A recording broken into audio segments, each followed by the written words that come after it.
Shalom Bapak Ibu. Shalom Bapak Ibu. Apa kabar? Puji nama Tuhan.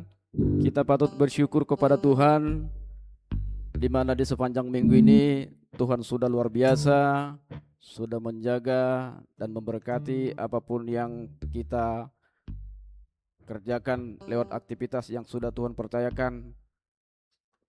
Bapak Ibu, kita akan memulai ibadah kita. Kita akan siapkan hati dan pikiran kita. Kita mau serahkan apapun yang jadi persoalan kita yang sampai saat ini mungkin yang sudah kita sampaikan ke Tuhan belum terjawab. Tapi yakin dan percaya Bapak Ibu, tetaplah hanya berharap kepada Tuhan.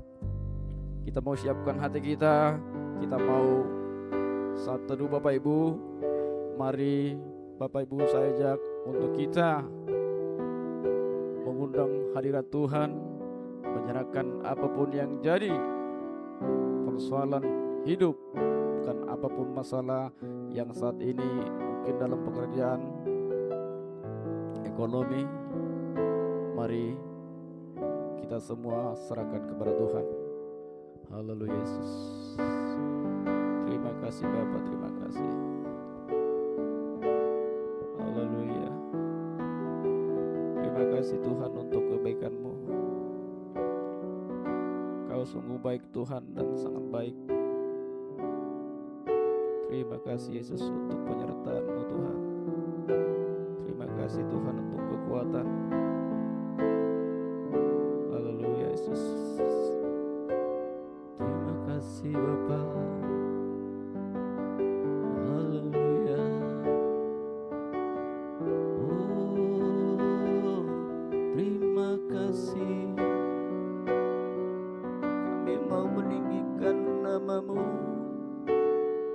Kami mau agungkan nama-Mu. Haleluya. Haleluya. Terima kasih Bapa. Engkau yang layak kami tinggikan Tuhan. Terima kasih Yesus. Terima kasih untuk penyertaan-Mu. Haleluya Yesus. Terima kasih, terima kasih. Haleluya, haleluya Yesus. Terima kasih. Jiwaku bertanya, apakah masih ada harapan melewati tangisan, rasa sesak di dada. Iman kami berkata, imanku berkata, Tuhanku yang pegang kuasa, Dia selalu bekerja meski mataku tak melihat.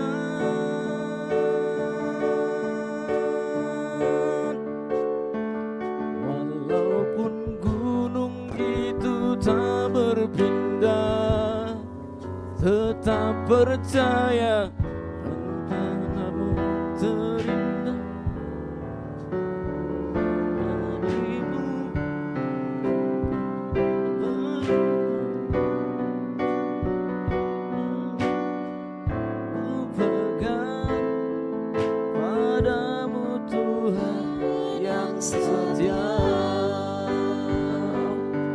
Mari Bapak Ibu, saya dapat berdiri.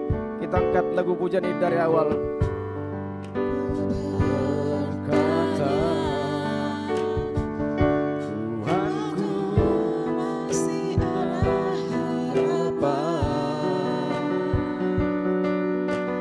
melewati tangisan, rasa sesak di dada. Imanku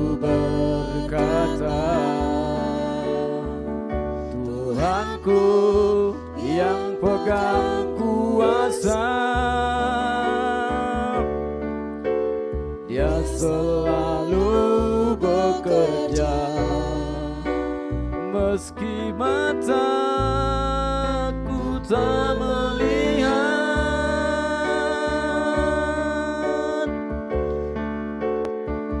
Walaupun gunung itu tak berpindah, tetap percaya Kau yang punya kuasa.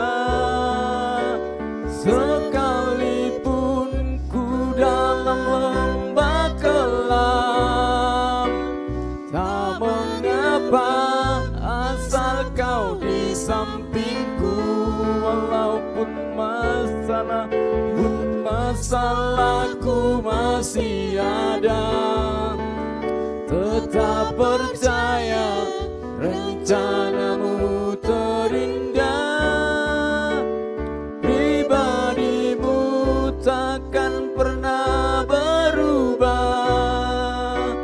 Iman yang aku pegang padamu Tuhan yang setia.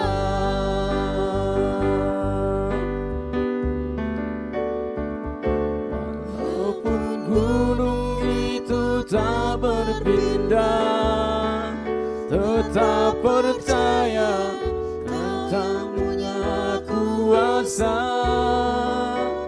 Sekalipun ku dalam lembah kelam, tak mengapa asal Kau di sampingku.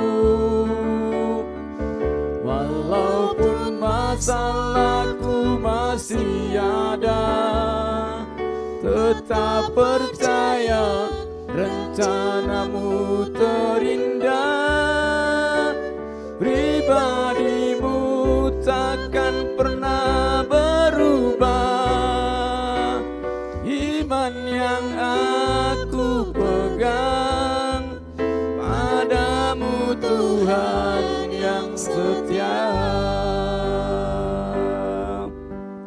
Mari kita sembah Dia. Haleluya, haleluya. Terima kasih Yesus. Oh, terima kasih. Haleluya. Terpuji nama-Mu Tuhan. Engkau yang layak kami tinggikan, Engkau yang layak kami agungkan Tuhan. Haleluya Yesus. Oh, terima kasih Bapa. Haleluya. Oh, haleluya. Terima kasih Yesus. Haleluya. Terima kasih Tuhan. Terima kasih untuk kebaikan-Mu. Terima kasih. Haleluya. Terima kasih. Terima kasih Yesus. Haleluya. Haleluya Yesus. Terima kasih, terima kasih. Haleluya. Terima kasih untuk kebaikan-Mu Tuhan. Terima kasih Roh Kudus. Kami ada sampai saat ini karena kebaikan-Mu. Terima kasih Yesus. Kau mau menyerahkan hidup kami Tuhan ke dalam tangan-Mu. Kau undang Tuhan hadirat-Mu hari tempat ini. Mari Engkau Tuhan, Engkau lawat kami Bapa. Kau jamah kami Tuhan, setiap anak-anak-Mu yang hadir saat ini. Inilah yang menjadi kerinduan kami Tuhan. Kami mau terus mau intun dengan-Mu. Kami mau Tuhan dipenuhi dengan hadirat-Mu Tuhan. Terima kasih Yesus. Haleluya Yesus.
percaya rencanamu terindah, pribadimu takkan pernah berubah. Iman yang aku pegang padamu Tuhan yang setia. Bapa yang baik, Bapa yang di sorga, terima kasih Tuhan Yesus, jika saat ini apapun masalah yang kami hadapi, kami tetap menyerahkannya ke dalam tangan-Mu. Dan kami mau Tuhan, biarlah Engkau Tuhan yang selalu ada di sisi kami, karena tanpa-Mu Tuhan kami tidak bisa berbuat apa-apa Tuhan, karena kami orang lemah Bapa. Mari Bapa Engkau kuatkan setiap umat-Mu Tuhan yang hadir saat ini. Mari Bapa Engkau, kami mau undang Tuhan kuasa-Mu hari di tempat ini Tuhan. Karena Tuhan Engkau yang mengurapi setiap umat-Mu yang hadir sampai saat ini. Inilah Tuhan yang menjadi kerinduan kami Tuhan. Bapak, kami tidak mau Tuhan ibadah kami ini saat ini hanya suam-suam kuku, tapi kami mau Tuhan kami biar lebih didewasakan lewat firman-Mu. Mari Tuhan Engkau kuatkan kami Tuhan dengan firman-Mu Tuhan. Haleluya Yesus, haleluya. Terima kasih Roh Kudus, terima kasih. Haleluya Yesus, haleluya. Terima kasih Bapa, terima kasih. Terima kasih Yesus, kami mau menyerahkan Tuhan. Kami mau menyerahkan Tuhan hidup kami. Kami mau menyerahkan Tuhan ibadah kami saat ini. Kami percaya Tuhan, biar Tuhan Engkau yang melawat, Engkau yang pimpin Tuhan ibadah ini Tuhan, mulai dari awal sampai pertengahan. Biar Tuhan Engkau yang pakai semua Tuhan anak-anak-Mu Tuhan yang kami bagian saat ini. Karena kami percaya Tuhan Engkau sudah memilih anak-anak-Mu menjadi pelayan-Mu. Mari Bapa Engkau kuasai hati kami. Mari Tuhan Engkau berikan kami Tuhan yang jernih. Di saat kami Tuhan di saat firman-Mu diberitakan, kami boleh mengerti dan kami boleh melaksanakannya di dalam kehidupan kami. Karena kami percaya Tuhan, firman-Mu berkuasa dan hidup. Terima kasih Bapa, terima kasih. Kami juga berdoa Tuhan buat jemaat Tuhan, apabila saat ini ada dalam perjalanan, kami mau menyerahkan Tuhan perjalanan mereka. Biar Tuhan jemaat Engkau boleh tibakan di tempat ini, dan kami boleh bersama-sama memuji dan meninggikan nama-Mu. Terima kasih Bapa, terima kasih Roh Kudus.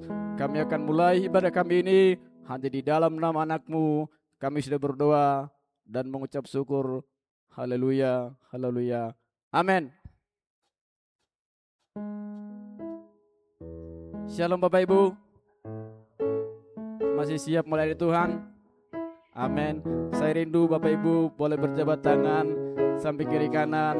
Tuhan itu dahsyat. Haleluya.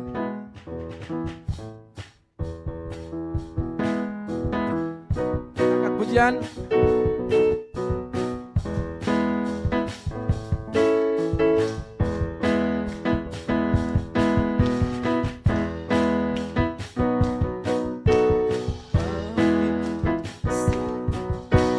Bangkit, serukan nama Yesus, maju nyatakan kuasanya. Amin. Kita buat iblis gemetar, kalahkan tipu dayanya dengan kuasa namanya. Katakan bangkit. Bangkit, serukan nama Yesus, maju nyatakan kuasanya. Kita buat iblis gemetar, kalahkan tipu dayanya dengan kuasa namanya. Nama Yesus menara yang kuat, nama Yesus kota benteng yang teguh. Amin. Nama Yesus kalahkan semua musuh. Nama Yesus di atas segalanya. Mari kita angkat sekali lagi pujian ini.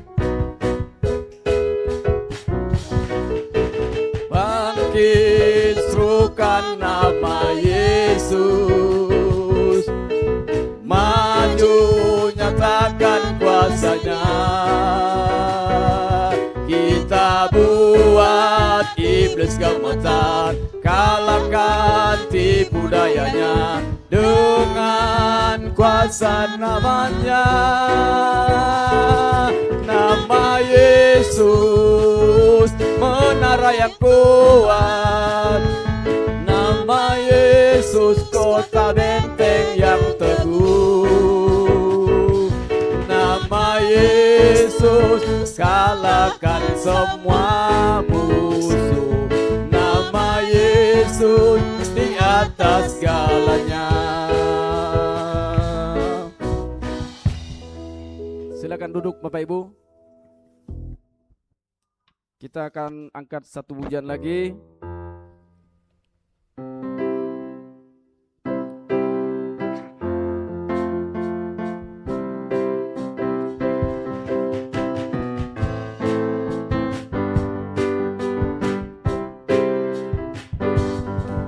Saudara, dengan sangka kalah, membawa kebebasan bagi semua orang. Tidaklah kau tahu inilah tahun Yobel. Angkat tanganmu, bebaskan tawanan. Saudara, dengan sangka kalah, membawa kebebasan bagi semua orang. Tidaklah kau tahu inilah tahun Yobel. Angkat tanganmu, bebaskan tawanan. Ini tahun pembebasan, ini tahun pembebasan. Semua tawanan dilepaskan. Yang lumpuh dan yang buta, lompat dan bersoraklah, sebab ini tahun pembebasan.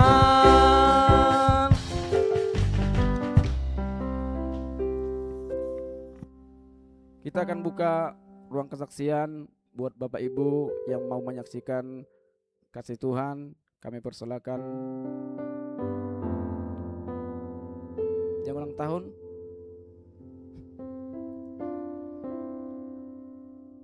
baik, kita percaya biarlah pujian kita menjadi kesaksian untuk jemaat semua. Kita akan lanjut ibadah kita. Kita mau siapkan hati kita untuk menerima kebenaran firman Tuhan.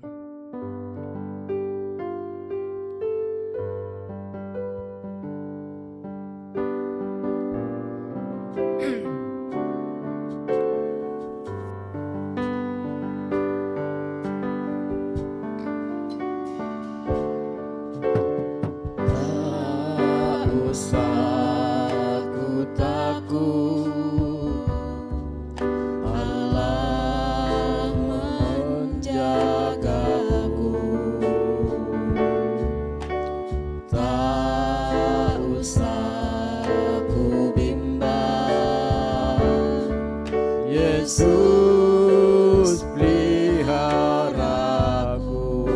amin.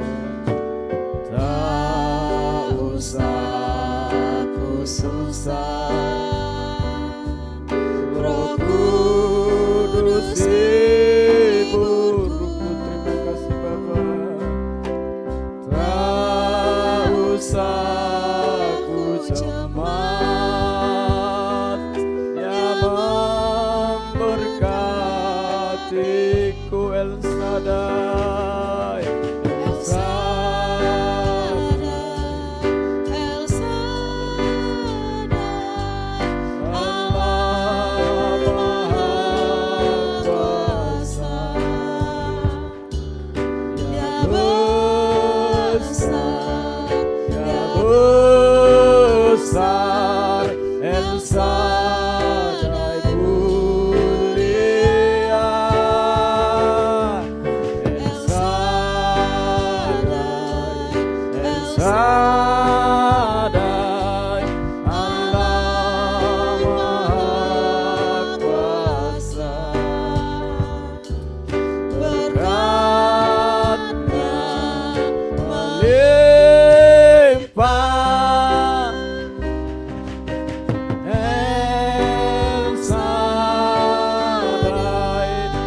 Bapak Ibu, saya undang pakai berdiri, kita angkat pujian ini. Tak usah ku takut, Allah kasih Tuhan. Kau selalu menyertai kami. menjagaku. Haleluya Yesus. Tak usah Kami tak bimbang, ku Tuhan. bimbang, Roh Kudus telah menyertai. Yesus Haleluya. pelihara Terima kasih Bapa, Engkau selalu melihara kami. tak usah ku susah, Roh Kudus hiburku, amin. Tak usah ku cemas, Dia memberkatiku. El Shaddai, El Shaddai, El Shaddai, Allah Maha Kuasa. Dia besar, El Shaddai mulia, El Shaddai, Allah Maha Kuasa. Berkatnya melimpah, El Shaddai. Mari katakan El Shaddai, El Shaddai, El Shaddai, Allah Maha Kuasa. Dia Besar, ya besar, El Shaddai mulia,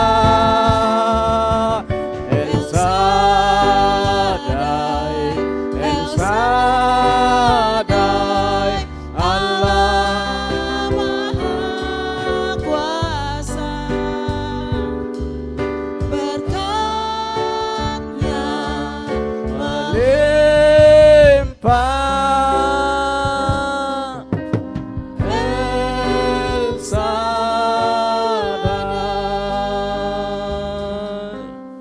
Kami serahkan kepada hamba-Nya.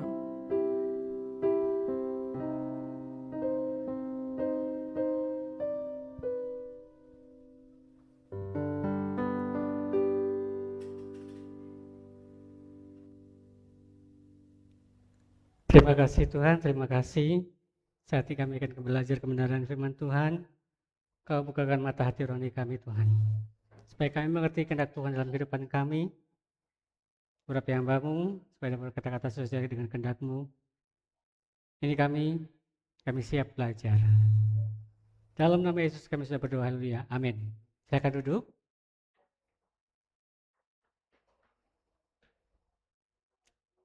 Shalom Aleichem.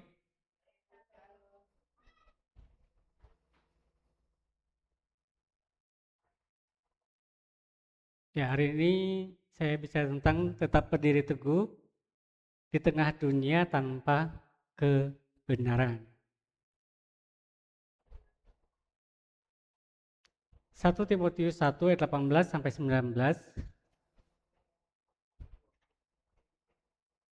Ya, mungkin bisa kebaca, boleh silakan dibaca di depan, tapi kalau misalnya tidak bisa baca, boleh buka Alkitab masing-masing. 1 Timotius 1 ayat 18 sampai 19. Mari kita baca.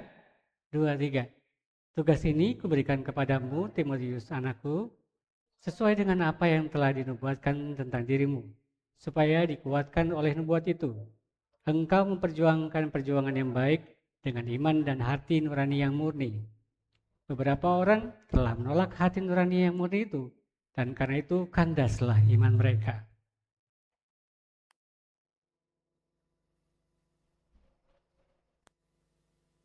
Oke. Hari ini kan temanya tentang tetap berdiri di tengah dunia tanpa kebenaran. Istilah dunia tanpa kebenaran maksudnya itu bukan berarti dunia itu tidak memiliki kebenaran sama sekali. Ya, memang ada kebenaran. Karena di Alkitab tertulis Yohanes 14 ayat 6 katakan apa? Akulah jalan kebenaran dan hidup. Ya, kita hanya menemukan kebenaran hanya melalui Yesus Kristus. Amin. Jadi kalau kita dilihat lagi, pelajari dalam Yohanes 17 ayat 17, firman Tuhan juga ada bicara tentang kebenaran. Nah, masalahnya yang berubah cara pandang adalah dunia. Ya. Kalau Alkitab ya dan amin bicara tentang kebenaran, tapi dunia berubah. Ya. Yang berubah adalah cara dunia memperlakukan kebenaran. Bagaimana cara dunia memperlakukan kebenaran ini?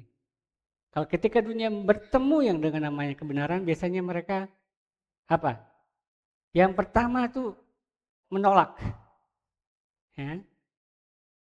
Kemudian diputar balikan. Dan akhirnya apa? Disesuaikan dengan keinginannya sendiri. Apalagi kalau kita lihat seandainya kalau seandainya di algoritma medsos Bapak Ibu, saudara-saudari itu masuk yang namanya debat Kristen atau ya segala sesuatu yang berkaitan dengan apologetik membela kebenaran, maka kita akan memperhatikan bahwa orang-orang yang bukan Kristen ketika diberitahu tentang kebenaran kitab mereka sendiri pun mereka akan menolak. Mereka sendiri akan menolak. Kemudian ketika mereka berbicara, mereka pakai ayat Alkitab kita.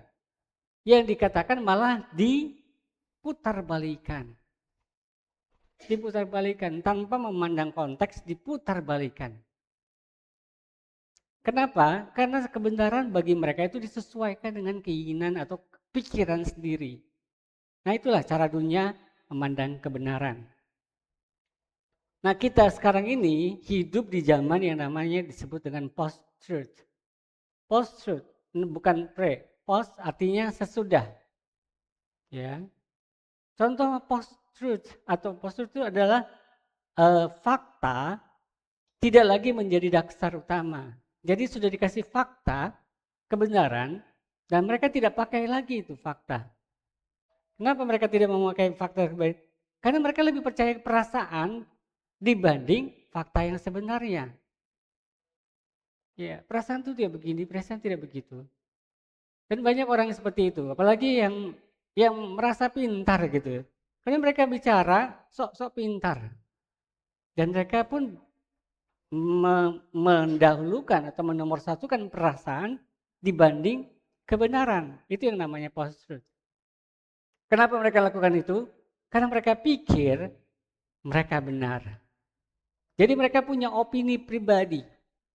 Opini pribadi itu mengambil alih atau mempengaruhi cara dia bersikap dan berkata.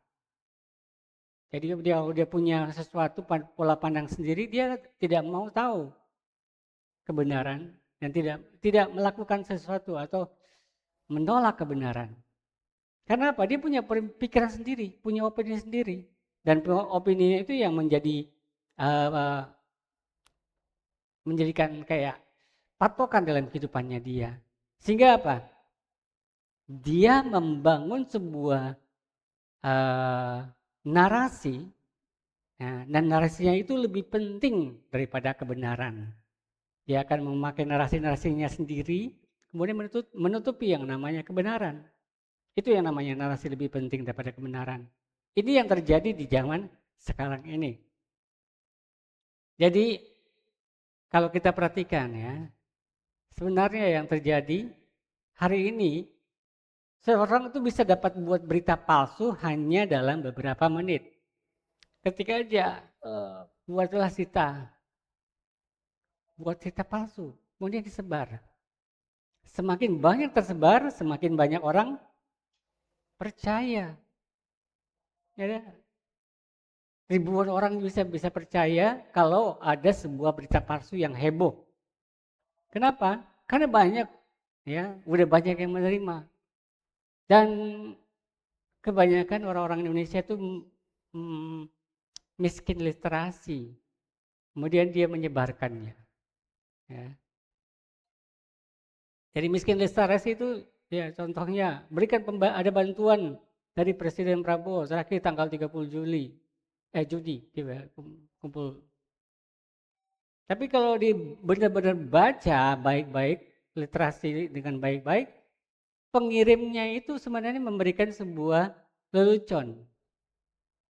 Bikin lucu-lucu aja sebenarnya. Tapi sebagian orang percaya. Nah itu contoh. Ya. Kenapa?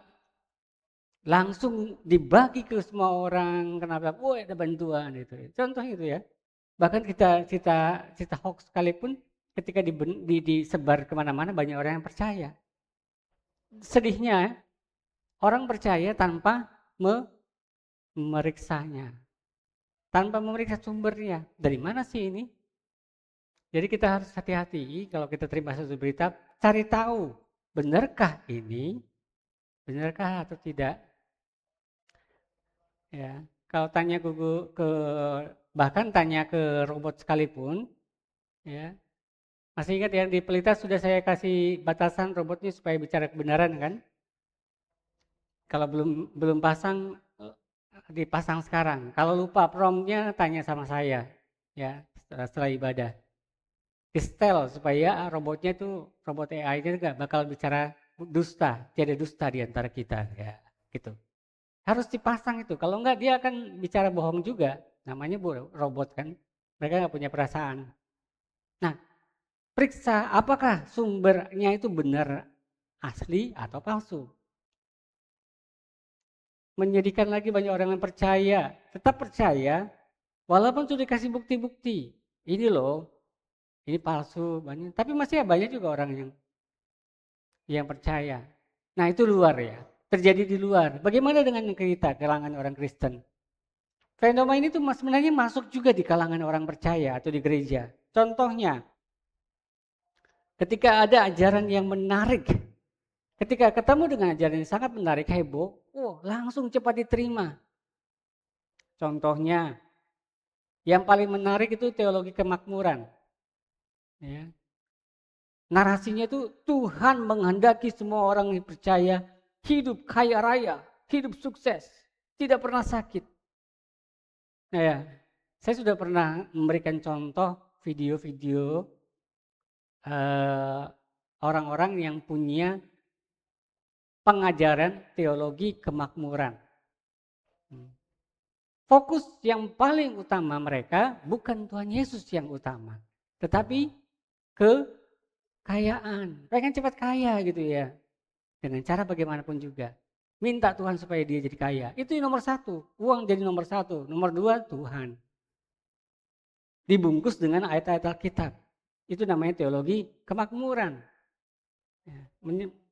Yang kedua, ada yang namanya pengajaran hyper grace. Hyper grace itu artinya pengajaran tentang kasih karunia yang sangat melimpah. Jadi kalau pengajarannya contohnya seperti ini.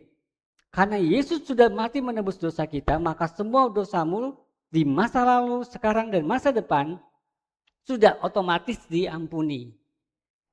Nah, sampai di sini kelihatan Alkitabiah kan? Jadi masalahnya adalah pernyataan berikutnya. Dia katakan begini. Ya. Setelah dikatakan bahwa dosa masa lalu, sekarang, dan masa depan otomatis diampuni. Masalahnya dia bilang begini. Kamu atau kita, siapa saja yang jadi orang-orang percaya, orang Kristen yang percaya, tidak perlu bertobat lagi. Tidak perlu mengaku dosa, tidak perlu takut akan hukuman Tuhan. Karena sudah hidup di bawah kasih karunia. Nah ini pengajaran hyper grace atau kasih karunia yang berlebihan, melimpah. Terlalu melimpah sampai akhirnya bertobat kembali pun tidak diajarkan lagi. Jadi orang yang mengajarkan seperti ini mengatakan bahwa orang Kristen itu nggak perlu bertobat. Apakah kita mengajarkan demikian? Tidak. Ya, seperti saya katakan sebelumnya, ya, kita ini seperti piring makan yang setiap hari dipakai dan setiap hari bisa saja kotor. Apa yang kita lakukan? Ya cuci. Kita cuci. Kita juga jalan kadang-kadang kepleset. Ya apa yang kita lakukan? Bangkit lagi. Makanya kita perlu pertobatan itu setiap hari, tidak hanya sekedar hari-hari ini saja. Nah, fenomena yang kedua lagi, ada bicara tentang ada yang udah masuk di gereja ya. Popularitas ya lebih berharga dibanding integritas. Ketika saya scroll di medsos saya sendiri, ada beberapa orang yang benar-benar ya sepertinya pengajarannya baik, bagus. Ya, dan suka di-share kembali pengajarannya ke grup-grup atau mungkin ke medsos sendiri pun di-share. Tapi sebenarnya integritas dari orang yang mengajarkannya itu tidak benar-benar alkitabiah. Dia hanya populer. Populer kenapa? Karena banyak sekali followernya banyak. Ini yang disebut dengan hamba Tuhan selebriti. Ya, hamba Tuhan selebriti. Jadi dia lebih ke populer. Laris. Jadi menjadikan dirinya seperti artis. Bukannya hanya seperti pembicara aja. Tetapi ada juga beberapa dari orang-orang Kristen yang di dunia ya, yang disebut dengan artis rohani. Kenapa disebut dengan artis rohani? Karena dia sebenarnya adalah seorang worship leader, pemimpin pujian menyembahan. Tetapi cara dia ya, itu sepertinya sangat alkitabiah. Oh, dia memimpin pujian luar biasa. Ya. Tapi kalau ternyata dia menjadi selebritis, jadi akhirnya selebritis jadi selebrita. Kenapa? Dia menjadi influencer karena banyak juga followernya dan menjadi artis saja. Karena karena keartisannya akhirnya apa? Dia harus dibayar mahal kalau diundang sama seorang gereja. Jadi akhirnya punya tarif. Di kalangan pelayanan kita memang alkitabiah, seorang pekerja layak mendapat upah. Ya. Seorang pekerja layak mendapat upah. Tapi kalau beberapa orang kalau memakai ayat itu sehingga dia menentukan tarif, itu menjadikan popularitasnya dirinya itu lebih berharga dibanding integritas. Nah itu sesuatu yang bahaya. Yang ketiga, fenomena yang masuk di dalam gereja itu bicara tentang penampilan. Nah, beberapa dari orang zaman sekarang, penampilan luar itu lebih penting daripada karakter. Makanya kalau misalnya ikut perkembangan zaman, ada yang disebut dengan istilah OOTD. Generasi X mungkin nggak tahu, baby boomer apalagi. Generasi Y, ya X, Y udah belajar ya tahu. Generasi Z tahu OOTD? Nggak tahu. Generasi Z, ada yang tahu OOTD? Oh, kurang jalan-jalan berarti ya. Oh, itu sebenarnya outfit of the day. Pernah dengar outfit of the day? Nah itu OOTD. Jadi mereka lebih, memang kita ke gereja, kita pakai pakaian yang sepantasnya. Nah mungkinlah kita menyamakan kalau kita mau ke gereja dengan kita mau ke kolam renang. Atau pakai daster gitu, datang ke sini dengan kayak baru bangun tidur, nggak mungkin. Bahkan di Alkitab pun sendiri ada tempat pembasuhan. Ya, artinya orang yang mau beribadah mempersiapkan diri. Ya, betul. Tetapi sebagian, enggak di sini enggak ada, puji Tuhan. Tapi di gereja yang lain Ada yang namanya lebih mementingkan OOTD. Akhirnya apa? Kita masuk gereja, lihat seragam asar itu sama semua jago. Pakai ya, pakai jas yang terbaru, jahitan terbaru, apalagi ketika lihat pemain musik, wih, ya semuanya, gitarnya, peralatannya, semua serba merek-merek mahal. Di sini nggak ada merek mahal di sini. Ada yang mahal, ya, yang mahal. Ya, kenapa mahal? Karena LCD yang keyboard kita itu rusak, harganya 2 juta kalau mau ganti, belum dapat. Mending saya mending kalau di gereja ada dana, mending kita pakai AC. Amin. Ya, biar nggak keringatan gitu loh.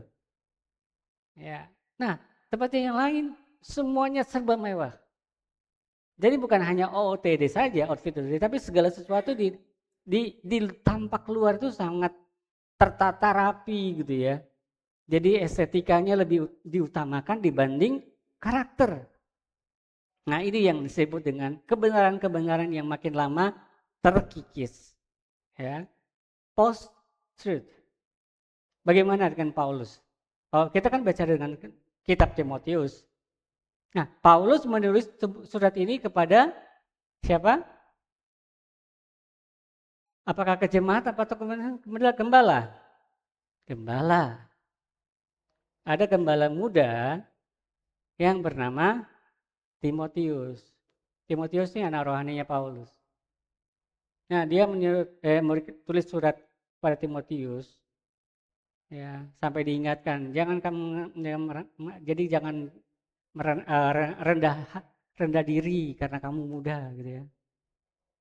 Tapi lebih baik kamu jadi teladan.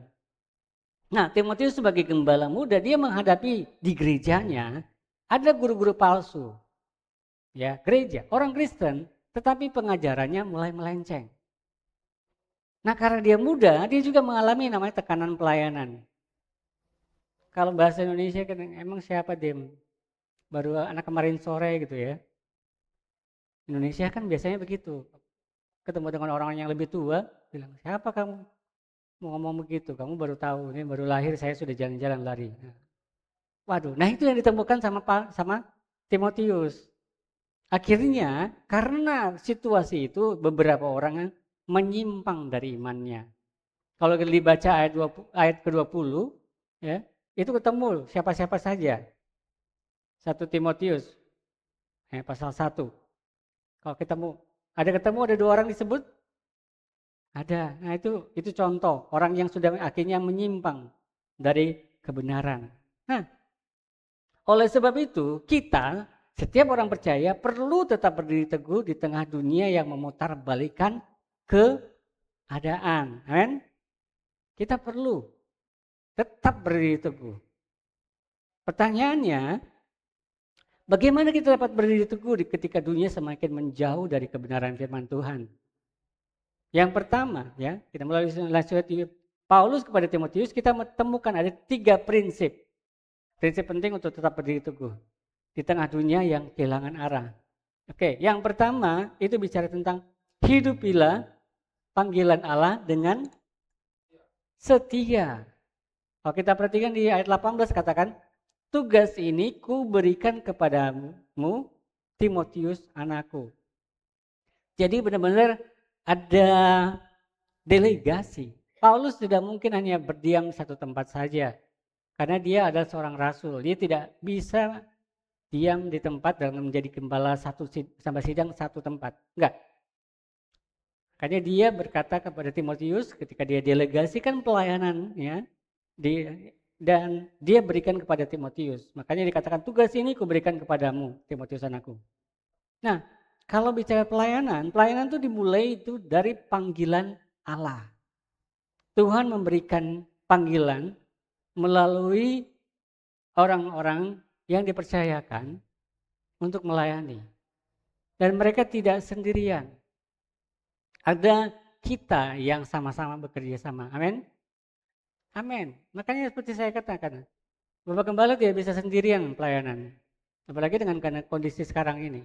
Makanya ada yang kita semua saling melengkapi. Amin. Nggak mungkin lah, nggak penggembala langsung pujian, main gitar dan khotbah gitu ya. Ya sekitar 20 tahun yang lalu mungkin bisa gitu ya. Tapi saya sangat saya belum pernah lihat ya Bapak Gembala mimpin pujian gitu. Dulu mungkin ya, mimpin pujian ketika saya tidak ada ya mungkin yang mimpin biasanya Ibu Gembala gitu ya. Bapak Gembala yang khotbah gitu. Nah, kerjasama. Begitu juga dengan kita. Kita kerjasama ya. Jadi panggilan dimulai dari pelayanan dimulai dari panggilan Allah, dan panggilan Allah itu untuk kita semua, bukan hanya satu orang. Amin. Nah, bukan juga demi kedudukan. Karena ada saja di gereja lain dipercayakan jadi sebuah ketua, gitu ya, ketua sekolah minggu gitu ya. Ketika diganti masa pelayanannya diganti, ngambek dia. Kemudian sampai sekarang nggak pernah ke gereja lagi. Ya padahal namanya ibaratnya itu di gereja itu bukan jabatan tetap. Terjadi ada rolling kan. Jadi nggak hanya sendiri, biar sama-sama bisa merasakan menjadi pemimpin lah gitu ceritanya. Ya. Bukan kedudukannya. Pelayanan juga bukan demi penghargaan supaya dikasih plakat gitu ya, enggak. Orang Singapura datang kemarin dengan timnya bawa kertas yang dicetaknya dia, printernya bagus memang. Yang saya lihat kertasnya pun saya naksir dengan printernya bukan kertasnya. Dan para pendeta dibagikan ya plakat yang nggak bisa nempel, hanya 2 mika tebal. Dan saya lihat itu. Tapi apapun itu sebuah penghargaan dari mereka. Penghargaan yang diberikan kepada para pendeta-pendeta yang di Kalimantan Timur. Ketika mereka berkunjung ke sini. Tapi itu bukan karena itu. Jadi kita melayani bukan karena dapat sebuah tulisan, enggak. Masing-masing akan dapat tulisan, ya kan? Satu saat ya, kasih tulis tanggal lahir dan selesainya. Nah, kita sekali lagi, kita melayani Tuhan bukan bukan juga karena penghargaan. Amin. Bukan juga demi penerimaan manusia supaya kita diterima orang lain. Enggak. Kita melayani karena dipanggil Tuhan, bukan karena supaya diterima orang lain. Makanya saya diberikan gambaran ini. Kalau seperti mahkota diberikan, mahkotanya itu bukan untuk kita. Karena penghormatan yang terutama dan paling utama hanya untuk Tuhan. Makanya ketika orang dipuji, kalau yang orang benar-benar orang yang ingat apa kata Alkitab, dia akan membalas segala kemuliaan hanya bagi Allah. Seperti itu. Jadi kayak orang punya dikasih mahkota, tapi mahkotanya dikasih pada Tuhan. Siapa itu ya? Pemain bola itu ya. Ketika dia berhasil mencetak gol, dia diambil dia gini, kasih gestur, dia angkat mahkota taruh di bawah. Baru dia angkat. Itu contohnya. Ya, dia memuliakan Tuhan. Nah, masalah di era media sosial ini keberhasilan diukur dari jumlah pengikut. Ya, keberhasilan orang. Jumlah pengikut. Bukan hanya sekedar follower di media sosial, tetapi jumlah pengikut di gerejanya masing-masing. Ya. Kalau di medsos itu lebih kepada jumlah pengikut dan popularitas, dan jumlah penonton popularitas. Jadi apakah dia populer atau tidak, dianggap sukses. Apakah dia populer atau tidak, dianggap sukses. Ya. Dia orang-orang yang seperti ini melihat bahwa pelayanannya seperti ini itu bentuk sesuatu yang membanggakan dirinya, yang membuat dia tetap semangat karena banyak apa? Banyak follower, banyak penonton, banyak orang yang membuat dia seperti kayak saya bisa melayani Tuhan, banyak orang karena banyak mengikuti saya. Tapi kalau sebenarnya kalau pelayanan, bicara tentang pelayanan, itu ada ukuran keberhasilannya. Ada yang tahu ukuran keberhasilan dalam pelayanan apa? Bukan dengan jumlah pengikut atau follower, bukan dengan jumlah penonton, bukan juga dengan popularitas. Tetapi di hadapan Tuhan ada ukuran keberhasilan. Ada yang tahu? Ukuran keberhasilan dalam melayani adalah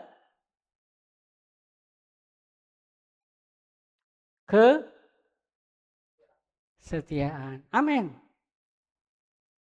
Di hadapan Tuhan itu ukuran keberhasilan dalam melayani adalah kesetiaan. Berat ya. Sesuatu yang tidak populer. Dia berhasil atau tidak, itulah yang terjadi. Itu yang namanya ukuran keberhasilan dalam melayani. Nah, tahun 1017 sampai 1018 ada seorang yang bernama William Carey. Ya, William Carey ini dia dijuluki sebagai bapak misi modern. Ya, bapak misi modern. Bukan karena sukses yang secara instan, tidak. Tapi karena ketahanannya. Ya. Dia benar-benar setia ketika dia melayani Tuhan di India. Dia, istrinya dan anaknya ke India, tinggal di Kalkuta, di sana. Ya. Sampai di sana itu tidak diterima. Dan dia berusaha tetap tinggal di sana. Ya. Bahkan ketika 7 tahun awal sudah berkhotbah, sudah membagikan Injil, dia tidak menemukan satu orang yang mau jadi Kristen. Caranya William Carey ini dia ke pasar-pasar, ke tempat bisnis. Ya, dia bicara tentang perbedaan tentang Kristen dengan agama di India di saat itu. Nah, masalahnya tidak ada yang percaya 7 tahun. Yang terjadi malah anaknya sakit disentri sampai meninggal. Istrinya kena skizofrenia. Kenapa? Karena saking stresnya lihat anaknya yang meninggal, sakit dan akhirnya meninggal. Ya. Dan istrinya malah menyalahkan suaminya. Jadi, benar-benar kacau. Ya, benar tidak nyaman. Situasinya di William Carey di India itu benar-benar tidak nyaman. Tetapi dia tetap setia, tetap berusaha terus. Nah, dia ketika ke India, dia tidak didanai oleh gereja. Nggak ada satu badan misi dunia yang mendanai William Carey. Ya, berada di sana benar-benar diusaha sendiri. Akhirnya dia bekerja di sana. Bekerja di tempat kayak perusahaan pewarnaan ya. Kemudian dia di sana dia belajar bahasa India. Kemudian dia menerjemahkan bahasa Alkitab yang saat itu ada, bahasa yang orang India tidak mengerti, dia terjemahkan menjadi bahasa sehari-hari. Kemudian dia dari bahasanya yang sudah di Alkitab yang terjemahkan, akhirnya banyak orang mulai mengetahui, membaca sendiri dan membandingkannya. Karena ketika di Alkitab, di situ mengajarkan tentang kasih, Ketika di agamanya dia bicara tentang kasta, ada perbedaan. Para janda-janda ketika suaminya meninggal, ada ajaran sufinya itu diharuskan janda itu mati dibakar hidup-hidup. Nah, William Carey menolak. Ya, tidak boleh dia seperti itu. Harus dilepaskan. Akhirnya dia berhasil mempengaruhi, zaman itu masih kolonialnya Inggris, dan berhasillah jadi undang-undang sampai hari ini. Makanya para janda-janda tidak ikutan dibakar hidup-hidup. Kalau sebelumnya, dibakar. Dan mulai satu-satu dia, orang-orang yang tadinya menolak mulai melihat, Kristen, ya ini beda. Ya. Di cara percakapan hari-hari dan juga dengan menerjemahkan Alkitab. Ya. setelah menerjemahkan Alkitab, dia membuat orang-orang yang di sana, orang-orang India yang terbanyakan saat itu terbelakang menjadi mengenal yang namanya ilmu pengetahuan. Dia mendirikan sekolah, dimulai dari sekolah kecil dan mulai makin lama makin besar. Sekolah-sekolah dia dirikan.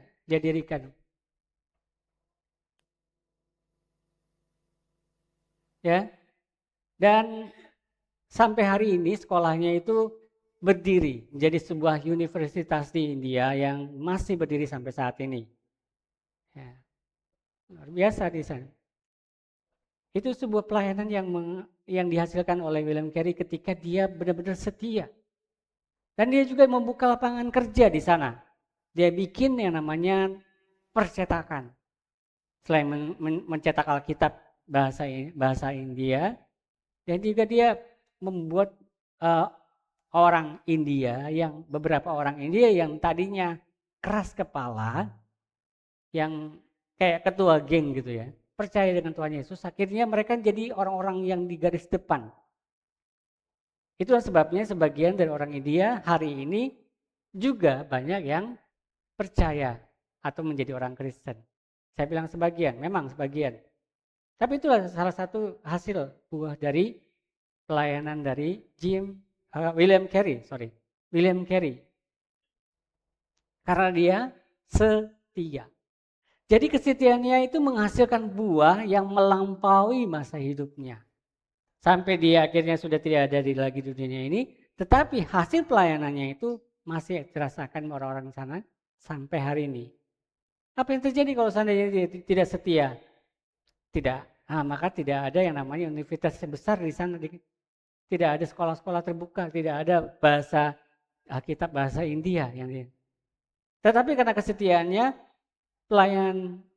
pelayanannya dia membuat orang Kristen, sebagian dari orang Kristen di dunia akhirnya melihat contohnya William Carey sehingga mereka meniru caranya, yaitu pendekatan secara linguistik. Mendekati orang asing dengan cara belajar bahasa dan agama, bukan hanya belajar agama. Jadi juga dia mempelajari agama orang India supaya dia bisa masuk. Ya, seperti itu. Nah, buat kita sendiri, apa yang kita harus aplikasikan dalam kehidupan hari-hari? Kita melayani karena kita dipanggil oleh Tuhan. Mari kita setia walaupun kurang dihargai. Kita harus tetap setia dalam melayani Tuhan. Dan ketika kita mengukur keberhasilan pelayanan kita bukan dengan apa yang terlihat di mata, tetapi karena kesetiaan. Ukurlah keberhasilan dengan kesetiaan. Amin. Nah, itu yang pertama.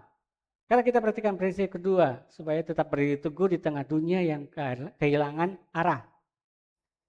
Yang kedua, kita harus berjuang mempertahankan iman. 1 Timotius 1 ayat 18 masih. Ada sebuah kata, engkau memperjuangkan perjuangan yang baik. Timotius ditekankan dan diingatkan ya, supaya dia dan akhirnya dilihat Paulus bahwa Timotius memperjuangkan perjuangan yang baik. Ya, kenapa kita harus berjuang? Karena yang namanya pelayanan itu juga adalah peperangan rohani. Melayani Tuhan itu peperangan rohani. Ya. Jadi mau sekecil apapun kita melayani Tuhan, itu sebenarnya peperangan rohani. Ketika ada yang menyapu gereja misalnya, apakah itu peperangan rohani? Ya. Kenapa saya katakan demikian? Karena ada roh kemalasan juga yang ada di antara bisa masuk ke dalam kita. Apa itu roh kemalasan ya? Habis gereja misalnya habis minum ya sampahnya dibiarkan begitu saja. Itu sesuatu yang kelihatannya sepele, tetapi secara etika atau tidak etika pun tidak baik di rumah Tuhan meninggalkan sampah. Amin. Nah, makanya bilang pelayanan pun itu adalah peperangan rohani. Pelayanan apapun itu. Jadi bicara tentang peperangan rohani, kita akan menghadapi yang namanya kelelahan. Ya pasti ada yang saatnya kita bisa capek. Kalau capek ya katakan capek. Jangan dipaksakan. Kalau dipaksakan malah diforsir. Nggak bagus juga buat kesehatan kita. Nah, kadang-kadang kita menghadapi yang namanya kelelahan. Kita juga menghadapi yang namanya kritik.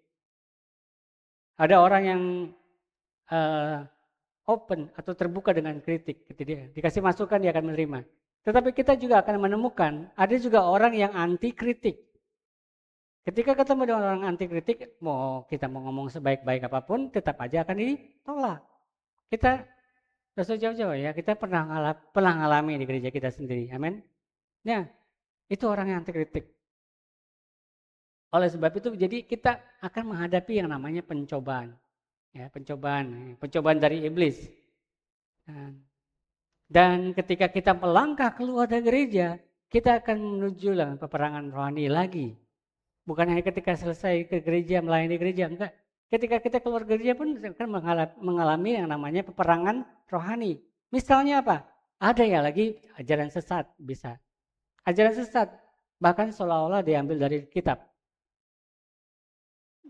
Peperangan rohani di luar lagi ada. Bicara tentang kompromi.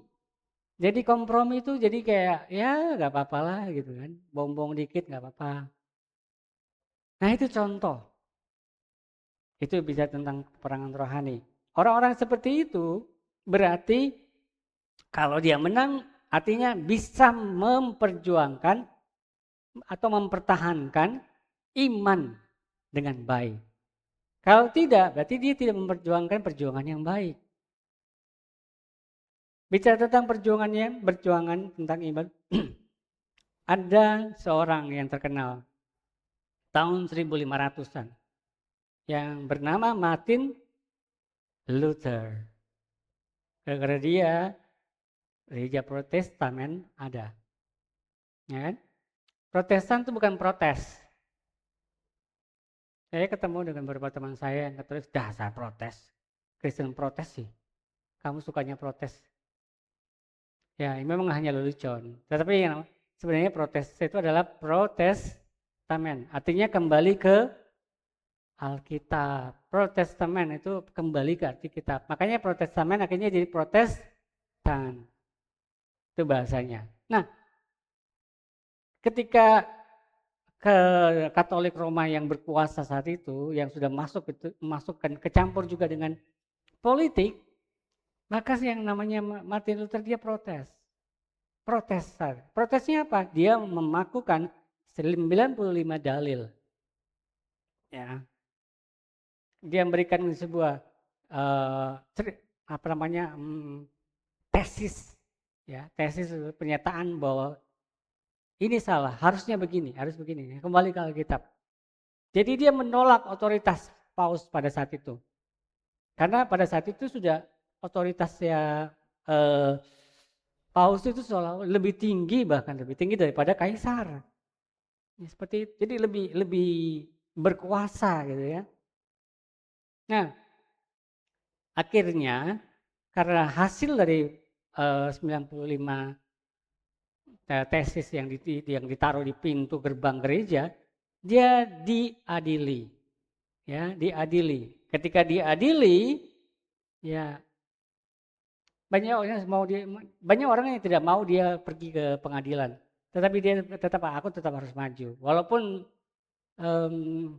di kelihatannya banyak orang yang tidak setuju, tetapi dia tetap maju. Dia tetap akhirnya berdiri di pengadilan. Pengadilan yang disebut dengan sidang Worms. Worms itu adalah nama tempat.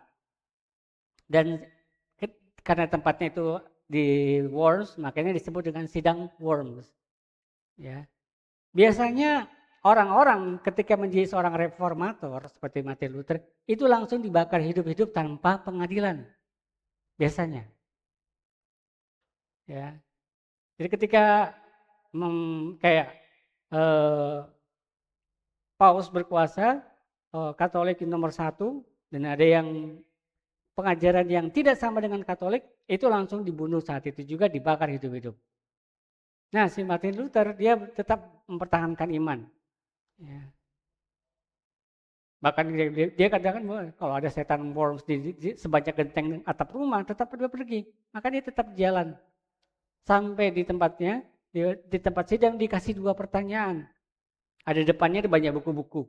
Tanya, apakah ini buku-buku ini tulisanmu? Dia katakan ya. Baru yang kedua ditanya lagi, kamu mau nggak mencabut semua pernyataanmu dan kembali ke Katolik? Maksudnya kembali ke ajaran Katolik saat itu. Dia bilang, saya minta waktu. Dikasih 24 jam. Dalam 24 jam dia apa yang dilakukan? Berdoa. Nah, ketika dia berdoa 24 jam, tanggal 18 April 1521, jadi ia kembali di sidang di tempat yang sama. Nah, ketika dia disedang, dia malah memberitahu kenapa dia menulis seperti itu. Kenapa dia juga bicara tentang ada memakukan 95 dalilnya. Dan akhirnya si orang ya, kardinal yang bertanya kepadanya, dia nggak puas. Rajanya pun nggak puas. Dia bilang, nggak usah ngomong bertele-tele. Kamu mau kembali Katolik atau enggak? Nih, tanya seperti itu. Akhirnya Martin Luther memberikan pernyataan yang terkenal. Dia katakan, disinilah aku berdiri, aku tidak berbuat yang lain. Artinya apa? Dia berdiri di atas firman Tuhan. Tidak melakukan sesuatu, membuat yang lain sesuai apa kata manusia. Dia mau kembali ke Alkitab. Nah, saat itu hanya bahasa Latin saja. Jadi dia nggak ada bahasa Jerman, nggak ada. Dan marahlah raja dan paus pada saat itu. Dijatuhkan hukuman mati tanpa pengadilan. Nah, akhirnya dia dibawa ke hutan untuk dia jalankan hukuman mati. Tapi ada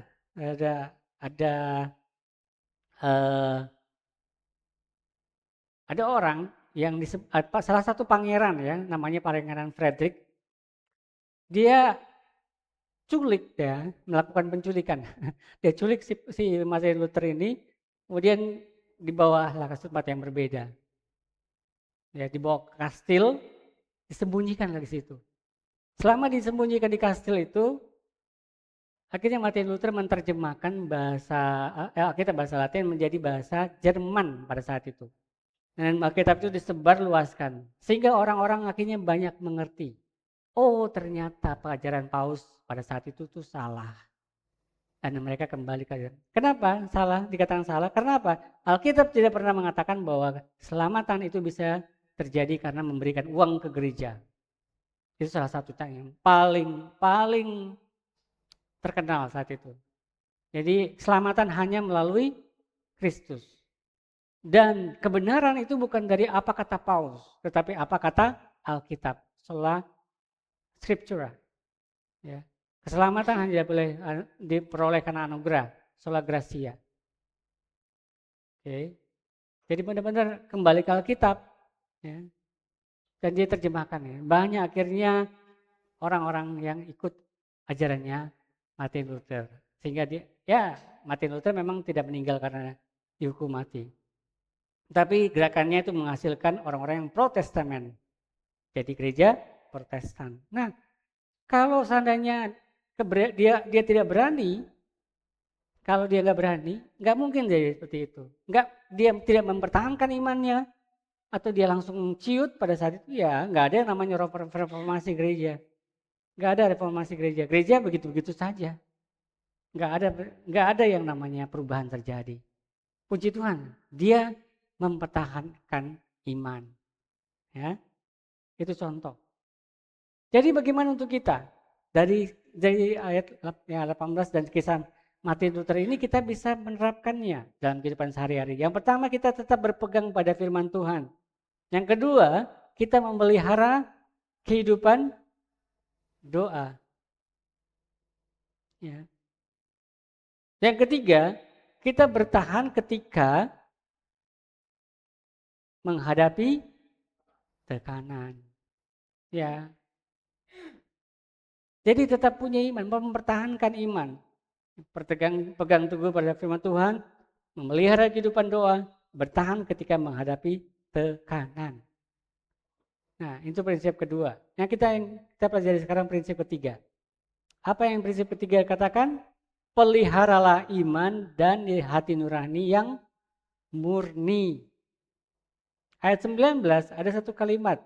Dengan iman dan hati nurani yang murni. Makanya kita harus memelihara iman dan hati nurani yang murni. Karena apa? Pelayanan itu bisa hancur karena bukan hanya karena ada yang salah, tetapi karena apa? Karena ada hati nurani yang diabaikan. Ya. Bicara tentang pelayanan, Tuhan memberikan karunia untuk kita untuk melayani. Nah, karunia itu membuka pintu untuk melayani. Ketika seorang melayani Tuhan, masing-masing itu punya satu talenta yang orang lain bisa saja tidak punya. Bukan hanya khusus kepada orang yang multi talent. Ya. Tetapi Tuhan juga memberikan kita masing-masing satu talenta. Pergunakanlah talenta yang Tuhan berikan, apapun itu, untuk melayani Tuhan. Karena Tuhan memberikan karunia untuk melayani itu untuk melayani. Amin. Apapun itu. Nah, ketika melayani, karakter itu menentukan ketahanan pelayanan. Karena kalau kita karakternya tidak baik, bagaimana kita bisa melayani Tuhan dengan baik? Yang terjadi adalah menjadi batu sandungan. Sama ketika ada seorang yang bernama Charles Colson. Ini Charles Colson ini ketika hidup dia jadi orang Kristen, tapi dia menjadi batu sandungan awalnya. Kenapa saya bilang jadi batu sandungan? Karena dia tuh sebelum dia bertobat, dia dijuluki dengan hatchet man. Hatchet man itu orang suruhan presiden untuk melakukan tugas-tugas kotor. Ya, bukan dia berarti dia kotor-kotor, enggak. Tetapi segala sesuatu yang tidak baik dia lakukan. Dia terkenal dengan seperti ini. Ya, di kalangan politik dia terkenal sebagai hatchet man. Hatchet man-nya dari Presiden Nixon. Ya, bahkan jadi penasehatnya. Nah, karena dia melakukan kejahatan, akhirnya suatu ketika terbongkarlah kejahatan presiden. Cek, ya, kejahatan yang dikenal dunia disebut dengan Watergate. Nah, skandal Watergate ini membuat si Charles ini masuk penjara akhirnya. Ya, awal tahun 70-an. Ya. Ketika di penjara dia baca buku tulisan dari C.S. Lewis. Ada yang tahu C.S. Lewis? Ada yang tahu film Narnia? Narnia? Ya, film Narnia itu dari novel Narnia, karangan C.S. Lewis. Ya. C.S. Lewis jadi dia menginjili kepada anak-anak ya dengan cara memberikan sebuah cerita fantasi tapi Kristen. Di situ tokoh Yesus jadi singa gitu ya. Dan itu bagus bukunya. Ya. Jadi bahkan orang-orang yang bukan Kristen pun suka dengan ceritanya. Nah, dia nulis beberapa buku juga, buku tentang Kristen. Salah satu bukunya dibaca, ya, dibaca oleh Charles Colson ketika dia berada di penjara. Nah, di penjara akhirnya dia sadar semua yang dilakukan sebelumnya itu sia-sia belaka. Dia lihat orang di penjara bukan orang-orang yang biasa saja, tetapi banyak orang Kristen.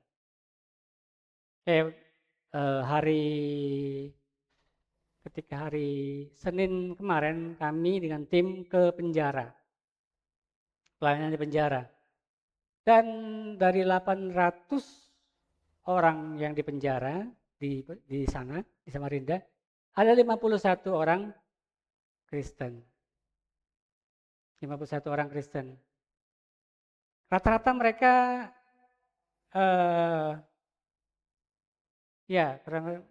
nama-namanya itu benar-benar Alkitabiah gitu ya. Ada Matius, Markus, ada.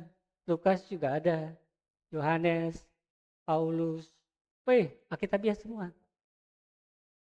Tapi mereka di penjara. Kenapa? Banyak kejahatan-kejahatan ya. Baik itu kasus korupsi, pencurian, pemerkosaan, macam-macam lah itu.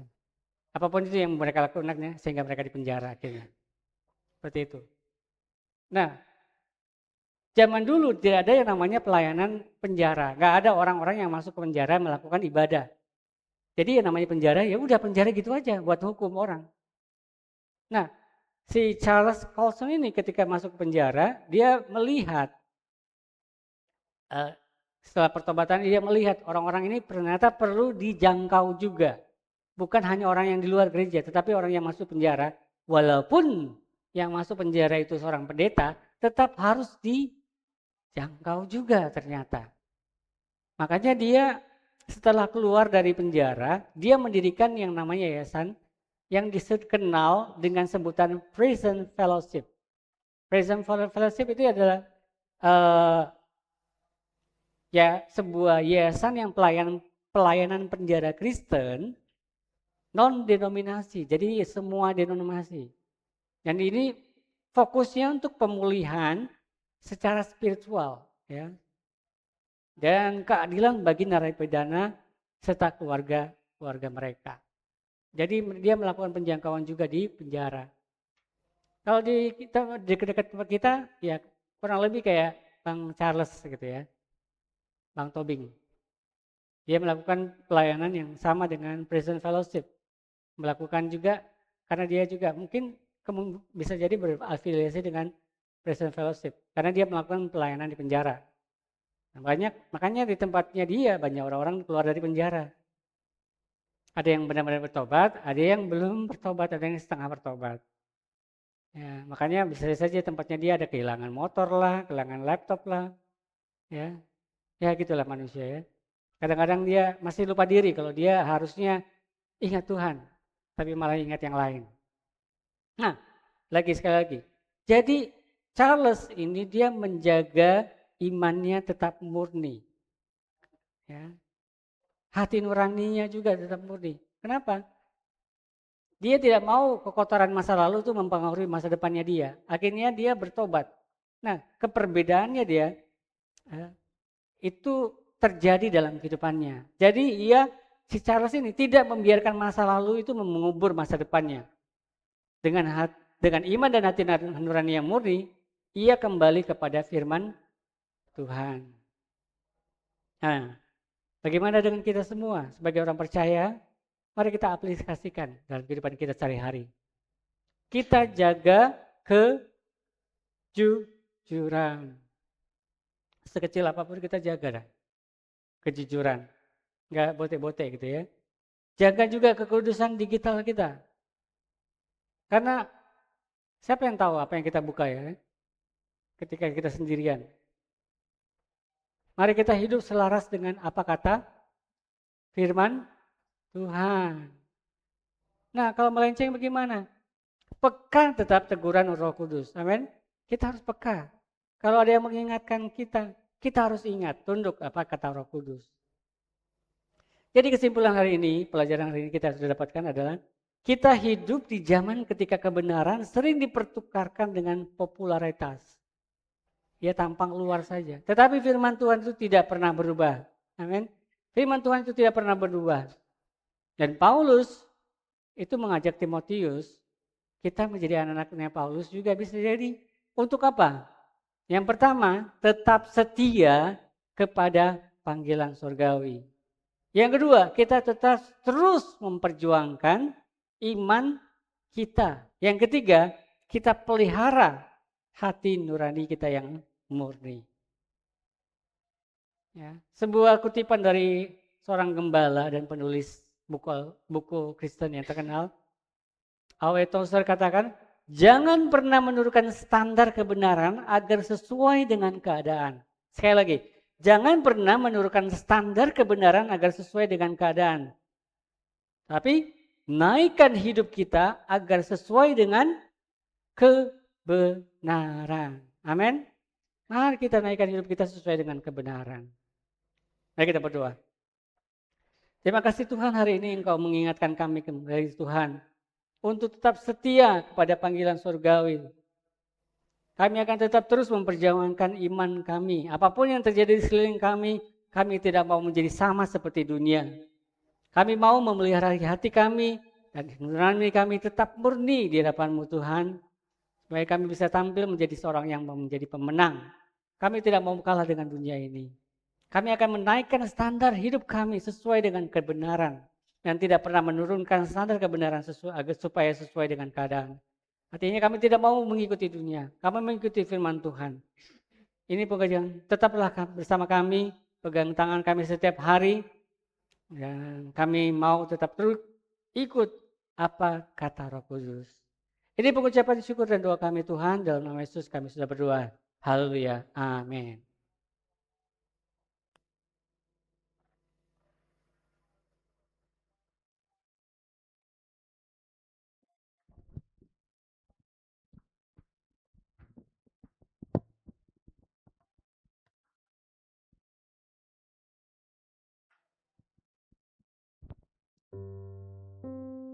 Terima kasih buat hambanya Bapak Wesley yang sudah membagikan firman Tuhan yang luar biasa. Saya percaya lewat firman ini kita pasti diberkati. Baik Bapak Ibu, sebelum kita lanjut, kita akan mendengarkan pengumuman untuk kegiatan ibadah di gereja kita sepekan. Kegiatan pelita tanggal 2 bulan 7 hari Kamis, pemimpin pujian Saudara Kristi bertempat di gereja. Ibadah doa Jumat tanggal 3 bulan 7, pemimpin pujian Ibu Melda, renungan Ibu Dela bertempat di gereja. Ibadah Minggu tanggal 5 bulan 7, pemimpin pujian Ibu Erlin, firman Tuhan Bapak Wesley, pemusik Bapak Stanley, doa syafaat Ibu Gembala, sekolah minggu Saudara Jolin, operator LCD Saudara Luis, operator sound system Saudara Sihol. Mungkin itu pengumuman, ada tambahan pengumuman? Baik Bapak Ibu, kita lanjutkan ibadah kita. Kita akan memberikan yang terbaik buat Tuhan. Tapi sebelum itu kita berdoa. Bapak, terima kasih Tuhan Yesus untuk firman yang boleh kami dengarkan lewat hamba-Mu, di mana Tuhan firman-Mu mengingatkan kami, biar kami tetap setia panggilan Kristus, biar kami Tuhan tetap menjaga hati kami Tuhan. Tuhan, mari Bapa, Engkau kuatkan kami Tuhan, dan mampukan kami Tuhan untuk menjadi pelaku firman-Mu Tuhan. Bapa, saat ini Tuhan, kami akan memberikan yang terbaik untuk pekerjaan-Mu Tuhan. Biarlah Tuhan, kami memberikan dengan sukacita, dan kami percaya apa yang akan kami kembalikan, apa yang akan kami berikan, Tuhan pasti kembalikan. Terima kasih Bapa, kami akan memberikan dengan sukacita, dan terima kasih. Haleluya, haleluya. Amin.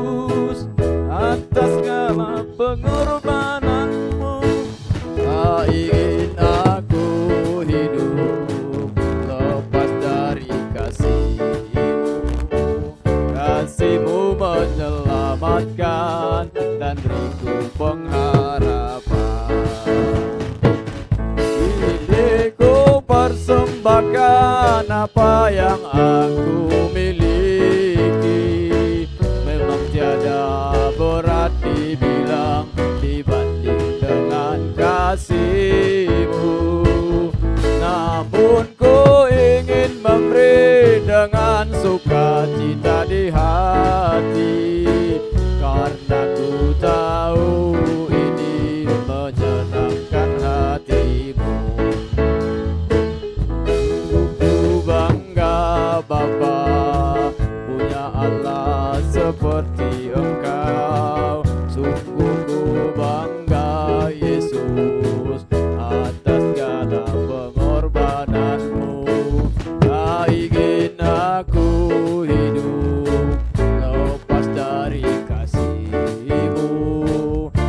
kasih-Mu menyelamatkan dan beriku pengharapan. Ini ku persembahkan apa yang aku miliki. Memang tiada berat dibilang dibanding dengan kasih-Mu. Namun ku ingin memberi dengan sukacita di hati, karena ku tahu ini menyenangkan hati-Mu. Kita akan mengakhiri ibadah kita. Kita akan lagu pujian.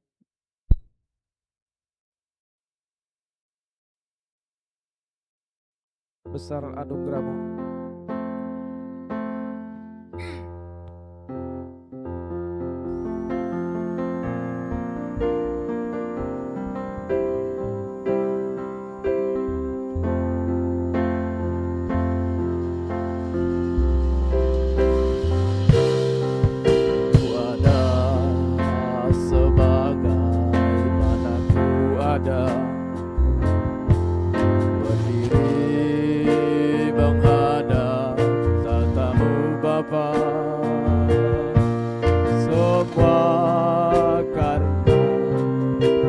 Anugerah-Mu yang telah selamatkanku, hidup dalam segala kelimpahan, layak untuk melayani Tuhan. Semua karena anugerah-Mu tercurah bagiku. Besar, besar anugerah-Mu, melimpah kasih-Mu, semakin hari semakin bertambah. Besar anugerah-Mu. Mari kita angkat pujian ini dari awal. Mari Bapak Ibu, saya undang ke band berdiri. Ku ada sebagai mana ku ada, berdiri menghadap tatamu Bapa. Semua karena anugerah-Mu telah selamatkanku, hidup dalam segala kelimpahan, layak untuk melayani Tuhan. Semua karena anugerah-Mu tercurah bagiku. Besar anugerah-Mu, besar anugerah-Mu, melimpah kasih-Mu, semakin hari makin bertambah. Besar anugerah. Mari katakan besar anugerah-Mu, besar anugerah-Mu, berlimpah kasih-Mu, semakin hari semakin bertambah. Besar anugerah-Mu, semakin hari semakin hari semakin bertambah. Besar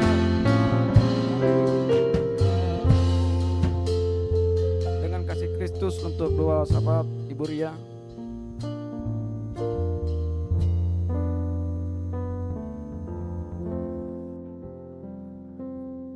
Mari kita satu dalam doa. Terima kasih Tuhan, kami sungguh mengucap syukur buat segala kebaikan-Mu dalam kehidupan kami. Terima kasih atas pemeliharaan-Mu Tuhan yang ajaib dalam kehidupan kami. Terima kasih juga untuk penyertaan-Mu Tuhan atas ibadah kami dari awal pertengahan sampai akhirnya. Kami boleh melakukannya Tuhan. Biarlah setiap pujian penyembahan kami di hadapan-Mu boleh menjadi dupa yang berbau harum. Dan kiranya Tuhan ajar kami senantiasa untuk selalu senang memuji Engkau, menyembah Engkau dalam kehidupan kami sehari-hari. Tuhan, kami juga mengucap syukur buat firman yang telah kami dengarkan. Biarlah firman ini boleh tinggal diam di dalam hati kami, menjadi rema dan juga menjadi kekuatan bagi kami Tuhan, sehingga kami boleh menghidupi kebenaran firman-Mu dan kami boleh tumbuh berbuah dalam kehidupan ini Tuhan, sehingga kami boleh menjadi terang-Mu, kami boleh menjadi saksi-Mu Tuhan dimanapun kami berada. Terima kasih Tuhan, biarlah kiranya Engkau terus memberkati hamba-Mu yang sudah menjadi perpanjangan tangan Tuhan untuk menyampaikan kebenaran firman-Mu. Engkau terus memberikan hikmat pewahyuan baru dan Engkau memberikan kesehatan ekstra Tuhan. Kemanapun dia melangkah melayani Tuhan, Engkau senantiasa memberkati.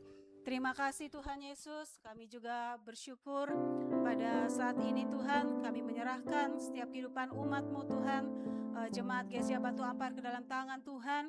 Kami percaya Engkau yang lebih mengetahui apa yang sedang dialami oleh umat-Mu saat ini. Tuhan, biarlah pribadi lepas pribadi tempat ini Engkau memberkati Tuhan. Engkau boleh melihat apa yang menjadi kerinduan mereka, pergumulan mereka Tuhan. Kiranya biarlah setiap doa-doa yang dinaikkan kepadamu Tuhan, Engkau boleh mendengarkannya Tuhan sesuai dengan kehendak-Mu Tuhan. Dan waktu-Mu yang terbaik, ajar kami Tuhan untuk terus mengandalkan Engkau, berserah sepenuhnya kepadamu, dan ajar kami Tuhan untuk tetap taat hidup dalam kebenaran firman Tuhan. Dan sehingga ketika kami menantikan jawaban dalam setiap doa-doa kami Tuhan, kami percaya bahwa semua itu adalah yang terbaik dari Tuhan yang diberikan bagi kami. Terima kasih Tuhan Yesus.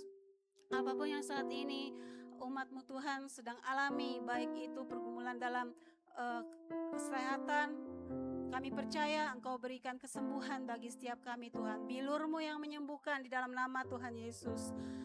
Dan kiranya yang sedang mengalami masalah ekonomi, kami percaya Tuhan, Engkau tidak kurang panjang tangan untuk membukakan berkat tingkap-tingkap langit bagi umat-Mu Tuhan. Kami percaya Engkau akan terus memelihara dan mencukupkan setiap apa yang dibutuhkan oleh umat-Mu Tuhan, karena Engkau adalah Jehovah Jireh, Allah yang mencukupi, Allah yang kaya Tuhan, pemilik alam semesta ini Tuhan. Bapa di surga, yang bagi anak-anak-Mu Tuhan, umat-Mu yang sedang mengalami masalah hubungan Tuhan dengan mungkin siapa saja yang dihadapi, biarlah kiranya juga Engkau memulihkan Tuhan hubungan ini. Biarlah kiranya mereka boleh menjadi saksi Tuhan bahwa ada kasih Allah dalam setiap hidup ini, dalam setiap hubungan yang mereka jalani. Terima kasih Tuhan Yesus, apapun pergumulan Tuhan, baik itu masalah pendidikan, masalah pekerjaan, masalah apapun Tuhan, kami percaya Tuhan, tidak ada yang mustahil bagi Engkau. Engkau lebih besar dari setiap perkara yang kami hadapi. Terpujilah nama-Mu Tuhan. Kami menyerahkan juga bangsa dan negara ini ke dalam tangan-Mu Tuhan. Engkau boleh melihat, kalau Engkau izinkan Tuhan, orang-orang ini boleh menjadi pejabat yang memerintah atas bangsa ini, baik presiden, wakil, menteri, kabinet, dan semua sampai ke jajaran bawahnya Tuhan. Biarlah kiranya Engkau juga yang memelihara hidup mereka Tuhan. Berikan mereka hati yang lurus, hati yang sungguh-sungguh memikirkan kepentingan rakyat, kepentingan umum Tuhan. Jauhkan dari mereka sikap serakah Tuhan, dan juga mementingkan kepentingan pribadi atau kelompok. Tuhan, biarlah mereka sungguh-sungguh dengan hikmat Tuhan, dengan takut akan Tuhan. Biarlah kiranya mereka boleh memimpin bangsa ini Tuhan. terutama untuk anak-anak Tuhan yang duduk dalam pemerintahan. Biarlah kiranya Tuhan terus melindungi mereka, memberikan mereka hikmat, sehingga mereka tahu melakukan yang terbaik Tuhan untuk kemuliaan nama-Mu Tuhan. Tutup bungkus mereka Tuhan, supaya mereka tidak tergiur dengan hal-hal duniawi Tuhan, tetapi mereka boleh menjadi saksi Tuhan, terang Tuhan dalam setiap tindakan mereka, perkataan, perbuatannya atas bangsa ini Tuhan. Terima kasih Bapa, kami berdoa juga untuk kota tercinta Balikpapan. Biarlah kiranya kami terus doakan kota ini supaya tetap dalam kondusif dan juga nyaman untuk ditinggali Tuhan, dan juga untuk pemimpin-pemimpin yang bekerja untuk kota ini. Tuhan juga memberkati mereka, berikan mereka hati yang takut akan Tuhan, dan ibadah yang sungguh. Mereka bukannya sekedar ibadah, tetapi juga mereka boleh melakukan ibadahnya dengan baik dan melakukan semuanya Tuhan untuk kepentingan umum Tuhan. Mereka lebih memperhatikan. Terima kasih Tuhan Yesus, berdoa buat infrastruktur yang ada di kota ini, jalan-jalan dilalui oleh anak-Mu Tuhan, umat-Mu Tuhan. Engkau memberkati, memberikan perlindungan bagi mereka, bagi kami semua Tuhan. Terima kasih Bapa yang baik, kami menyerahkan Tuhan Yesus untuk setiap program-program ibadah dalam gereja kami Tuhan, baik dari sekolah minggu, kaum muda, kaum wanita, ibadah umum, semuanya Tuhan kami serahkan ke dalam tangan-Mu. Biarlah umat-Mu boleh tetap setia melayani Engkau, setia untuk datang kepadamu Tuhan. Bapa di surga, Engkau boleh kembali Tuhan Yesus, memberikan api semangat yang menyala-nyala di hati umat-Mu yang sudah lama tidak beribadah kepada Engkau Tuhan, bersama-sama dengan umat-Mu. Kiranya Engkau bangkitkan kembali semangat kerohanian mereka Tuhan, untuk mereka boleh datang kepada Tuhan dan juga boleh menerima berkat Tuhan bersama-sama dengan kami di rumah-Mu Tuhan. Terima kasih Bapa di surga, kami juga berdoa Tuhan Yesus, menyerahkan Tuhan setiap pelayanan dan juga pelayan-pelayan Tuhan, hamba-hamba Tuhan, anak-anak Tuhan yang melayani dimanapun mereka berada, baik di kota-kota, di pelosok, dimanapun mereka berada Tuhan. Kiranya tantangan, ujian apapun yang mereka hadapi, berikan mereka kekuatan Tuhan supaya mereka tetap semangat, dan juga berikan hikmat dari Tuhan supaya mereka cakap menanggung segala tantangan yang ada, dan juga Engkau mencukupkan apa yang menjadi kebutuhan mereka Tuhan. Terima kasih Bapa, kami juga berdoa menyerahkan Tuhan untuk kaum wanita Tuhan, program kaum wanita se-Kalimantan. Biarlah kiranya Tuhan Engkau boleh melihat bagaimana kerinduan mereka melaksanakan acara ini Tuhan Yesus. Kami percaya Tuhan Engkau akan buka jalan bagi apapun yang mereka butuhkan, baik itu dana, fasilitas yang digunakan, semuanya akan Tuhan berkati pada waktunya. Dan juga Engkau memberikan cuaca yang baik Tuhan, sehingga mereka boleh melaksanakan kegiatan ini dengan penuh sukacita. Dan juga kiranya mereka semua komunitas yang ada boleh membawa berkat untuk diterapkan dalam kehidupan keluarga masing-masing Tuhan. Dan terutama mereka semua juga boleh yang mungkin sudah mulai lemah, sudah mulai lelah, Engkau boleh kuatkan kembali Tuhan. Terima kasih Bapa, inilah setiap doa kami, ucapan syukur kami, Engkau yang sempurnakan Tuhan. Kami percaya Tuhan hidup kami sepanjang ke depannya ada dalam tangan Tuhan. Ajar kami boleh melihat selalu kebaikan Tuhan yang sudah pernah kami alami, sehingga ketika kami melangkah ke depannya, kami percaya ada Engkau di sisi kami Tuhan, yang akan senantiasa memegang tangan kami, memegang langkah kami. Terima kasih Tuhan, terpujilah nama-Mu.